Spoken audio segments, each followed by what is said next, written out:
Mas hoje o que a gente vai discutir aqui no Jogo do Poder, um debate, tratando sobre o projeto que pretende reviver o centro de Florianópolis, né? Na verdade, essa iniciativa, né, o tal retrofit, é uma discussão que já se tem nos principais centros urbanos do Brasil e do mundo.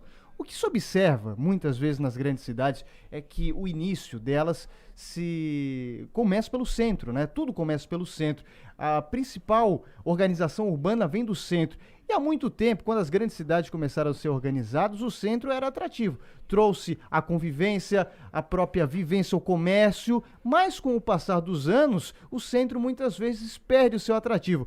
Movimentação, criminalidade, falta de estrutura, e isso a gente observou nos principais centros mundiais. Vamos trazer aqui para o Brasil. São Paulo vive isso no centro da capital, um espaço subutilizado que vive da especulação e da própria subutilização dos espaços. E o que isso gera? Gera muitas vezes a ocupação irregular, o próprio aumento da criminalidade, consumo de drogas, enfim, tudo isso que acontece. E Florianópolis não está fora desse radar. Por quê?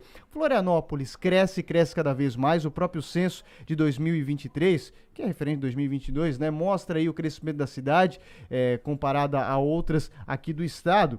E o centro até está passando pela revitalização, mas sempre encontra obstáculos referentes à modernização, né? O que pode ser adaptado? O velho, o novo? Bom, para iniciar, eu vou trazer aqui a vereadora Manu Vieira, porque o próprio Partido Novo, como já diz o nome, né, através da vereadora, trouxe um projeto interessante de discussão, ainda quando o vereador Bruno Souza estava na casa, que é um projeto que tenta desburocratizar essa forma de lidar com os espaços públicos de Florianópolis que sejam mais antigos e que estão sendo subutilizados. Vereadora, eu peço que a senhora conte um pouco para a gente do que se trata esse projeto.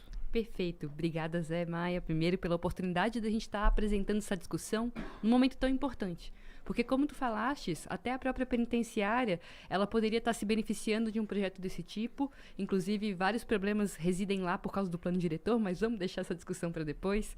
Agora, o plano diretor, ele tem essa discussão que está tomando a cidade, ele tem como central do debate, Floripa cresceu, e cresceu muito. Né, e cresceu de forma irregular, inclusive. Então, estamos aqui buscando maneiras de tentar buscar a conservação ambiental, que é mais de 60% do nosso território, juntamente com a necessidade de acolher as pessoas de maneira digna. Uhum. E aí, eu sou manezinha do centro, tá? Eu estudei na UFER Tiradentes, eu ia a pé pro Instituto depois, que eu estudei no Instituto também.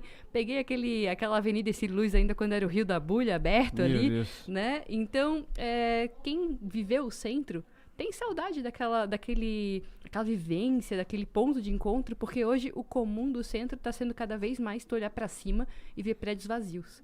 Muitas vezes prédios servindo de estoque, né? E um local que poderia estar sendo muito melhor aproveitado, porque as pessoas estão indo morar cada vez mais longe do centro. É verdade. 84% da mancha de emprego de Florianópolis está no centro da cidade.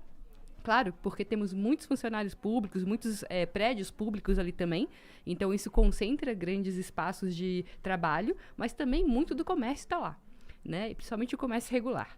Então, quando a gente fala de prédios, espaços vazios no centro da cidade, nós estamos falando de um potencial tanto de geração de renda quanto de moradia importantíssimo sendo descartado. E muitas vezes por quê? Porque esses prédios eles estão lá com dificuldade de sofrer uma modernização, né? Ou seja, eles estão irregulares às vezes só por existirem. Eles foram construídos em outro momento histórico, porque Francisco Dias Velho, o bandeirante paulista que aqui chegou, fincou sua moradia mais ou menos ali onde é a Casa Rosa, né? Palácio Cruz e Souza. Sim. E aí, dali, a cidade nasceu. Então, muitas construções estão lá de 1960 a 1970.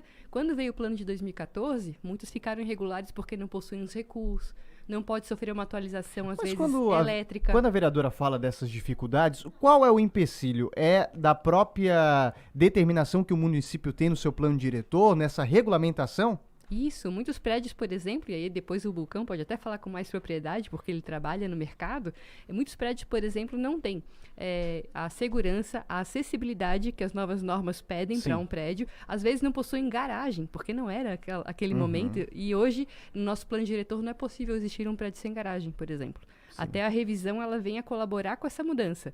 né? Dispensando até a obrigação de garagens para todo o prédio. Mas isso também é outro passo aí da revisão do plano diretor. Agora, essa lei que a gente está propondo, ela já faz essa conversa, né? Com esse tipo de edificação mais antiga, que precisa ser modernizada, precisa ter o seu uso, justamente para aproveitar todo esse capital construtivo que está ali, ser mais sustentável, e aí trazer essa modernização, esse potencial para a cidade. Uma observação, sabia que o 6A Center, por exemplo, é um outro case de algo completamente irregular?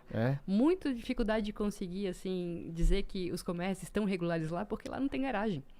Imagina, um prédio que existe sem garagem. Ele foi feito em outro momento, sabe? Ele não tem culpa de ter sido feito sem garagem. Agora vamos demolir todo o 6A Center para construir um prédio com garagens e adequado 2014? Não, gente. Isso é até irracional do ponto de sustentabilidade. E no meio dessa discussão, onde o circo mais pega fogo do plano diretor, é em relação aos prédios. Muita gente que não quer ver prédios de Balneário Camboriú do lado da sua casa. E nós entendemos, vamos com calma nesse assunto do potencial construtivo, mas um potencial que não dá para a gente negar é o que já está construído.